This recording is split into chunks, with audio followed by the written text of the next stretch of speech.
Hello, જય શ્રી કૃષ્ણ. તમારું સ્વાગત છે મારા કિચનમાં. આજે આપણે બનાવીશું ખૂબ જ સરસ એવા બેસનની તીખી સેવ. તેને કણી ગાંઠિયા પણ કહી શકીશું. ન તો તેમાં તેલ ભરાશે અને ખૂબ જ ક્રન્ચી અને ક્રિસ્પી બનીને તૈયાર થશે. જો એકવાર ઘરે બનાવશો તો તમે ફરસાણવાળાના દુકાનની લાવવાની બંધ કરી દેશો અને ચોખ્ખા તેલમાં બનાવીને આપણે ઘરની તીખી સેવ તૈયાર કરીશું. તો ચાલો તેમાં શું શું જોઈશે તે જોઈ લઈએ. તેના માટે મેં અહીં 500 ગ્રામ ચણાનો લોટ ચાળીને લઈ લીધેલો છે. હવે તેમાં મસાલા ઉમેરીશું. તો તેના માટે 1 મોટી ચમચી લાલ મરચું એડ કરીશું, 1 મોટી ચમચી ધાણા જીરું પાવડર એડ કરીશું અને અડધી ચમચી હળદર એડ કરીશું. હળદર તમારે આનાથી પણ ઓછી નાખવી હોય તો તમે નાખી શકો છો. સાથે હવે મરીનો ભૂક્કો એડ કરીશું. 1 ચમચી મેં મરીનો પાવડર લીધેલો છે. સ્વાદ અનુસાર આપણે મીઠું એડ કરીશું. તેમાં થોડી પિંચ જેટલી હિંગ એડ કરી લઈશું. તમારે એડ કરવી હોય તો કરી શકો છો, ના કરવી હોય તો પણ ઓપ્શનલ છે. હવે બધા જ મસાલાને મિક્સ કરી લઈશું. હવે તેમાં આપણે એક બેટર બનાવવાનું છે. તો આ મિક્સ બરાબર થઈ જાય પછી તેને સાઈડમાં મૂકી દઈશું. તો હવે તમે 1 કપ લઈ લો. એ કપમાં 1 કપ ભરીને પાણી લઈ લેવું અને તેમાં 1/4 કપ જેટલું તેલ એડ કરવું. હવે બંને એડ થઈ જાય પછી તેમાં આપણે પિંચ મીઠું એડ કરવાનું છે. પહેલાં આપણે મસાલામાં એડ કર્યું છે એટલે આમાં પિંચ જ કરવાનું છે અને પિંચ ટાટાના સોડા એડ કરીશું. હવે આ મિશ્રણને આપણે બ્લેન્ડરથી બ્લેન્ડ કરી લેવાનું છે અને એકદમ વ્હાઈટ દૂધ જેવું મિશ્રણ દેખાય તેવું કરી લેવાનું છે. પછી તમે ચમચીમાં લો અને તેને ચમચીમાં પાછળથી એક કટ મારો ત્યારે તમને કેવું દેખાય એવું મેં તમને અગાઉ બતાવી દીધું. એવી રીતે તમારે એવું મિશ્રણ બનાવીને તૈયાર કરવાનું છે.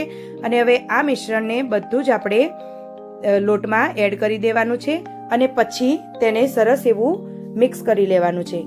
તમે હાથથી મિક્સ કરો તો પણ ચાલે. અત્યારે મેં બીટરના મદદથી સરસ એવું મિક્સ કર્યું છે. પહેલાં તમારે 1 કપના માપનું જ બનાવવાનું છે. જે આપણે તેલ અને પાણીનું મિશ્રણ બનાવ્યું તે તમે એકવાર આવી રીતે બનાવજો. તમારી સેવ ખૂબ જ સરસ અને ક્રન્ચી બનીને તૈયાર થશે. હવે તેમાં થોડો અજમો એડ કરી દઈશું.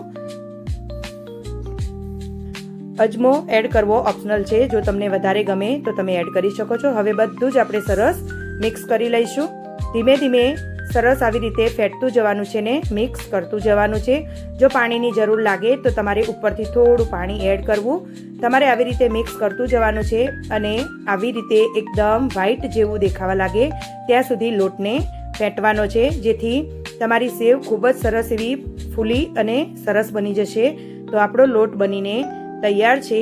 તો મેં સાઈડમાં તેલ ગરમ કરવા મૂકી દીધેલું હતું. તો હવે ચાલો આપણે તેને બનાવી લઈએ. તો તેલ ગરમ થાય છે ત્યાં સુધી આપણે સંચામાં આપણો જે લોટ બનાવીને તૈયાર રાખ્યો છે તે ભરી લઈશું. તો મોટા કાણાવાળી જાળી લઈ લઈશું અને સાઈડથી મેં સંચાને તેલથી ગ્રીસ કરી લીધો છે અને હવે તેને આપણે લોટથી ભરી લઈશું અને તેની સેવ પાડી લઈશું. તમને આમાંથી ઝીણી ગમે તો પણ તમે ઝીણી સેવ પણ પાડી શકો છો. આ સેવથી તમે ટામેટા સેવનું શાક પણ ખૂબ જ સરસ એવું બનાવી શકો છો. મસાલા ટામેટાનું કહો કે સેવ ટામેટાનું શાક કહો તે પણ તમે બનાવી શકો છો. તો હવે આપણે ગાંઠિયાને પાડી લઈશું. તમારે લોટ બને તેટલો થોડો ઢીલો રાખવો જેથી તમારા ગાંઠિયા કે સેવ થોડી સરસ એવી ઓછી એવી બને. વધારે કઠણ રાખશો તો તમને સંચામાંથી પાડવામાં પણ થોડી તકલીફ પડશે. તો તમે જોઈ શકો છો કે સરસ એવી બધી જ સેવ ઉપર આવી ગઈ છે અને સેવ ખૂબ જ સરસ ફૂલીને તૈયાર થઈ ગઈ છે. તો મેં તમને જે બેટર બનાવ્યું એવી રીતે તમે સેવ બનાવીને જરૂરથી એકવાર બનાવજો. તમને ખૂબ જ સરસ ગમશે. અને જો તમને વધારે કડક ગમે તો તમારે લોટમાં 1 ચમચી ચોખાનો લોટ એડ કરવો. તો સરસ એવી ક્રન્ચી એવી સેવ બનીને તૈયાર થાય છે. થોડી વાર રહેવા દઈ અને પછી તેને ફેરવી લેવાની છે. તો એવી જ રીતે મેં ફેરવી અને હવે સેવ આપણી બનીને તૈયાર છે. તો આપણે તેને નીકાળી લઈશું.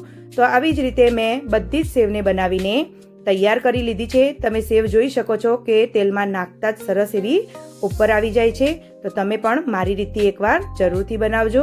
તો તમે મારી રેસીપી કઈ સિટી અને કયા સ્ટેટમાંથી જોવો છો તે મને જરૂરથી જણાવજો અને આ રેસીપી કેવી લાગી તેને મને કોમેન્ટ કરજો.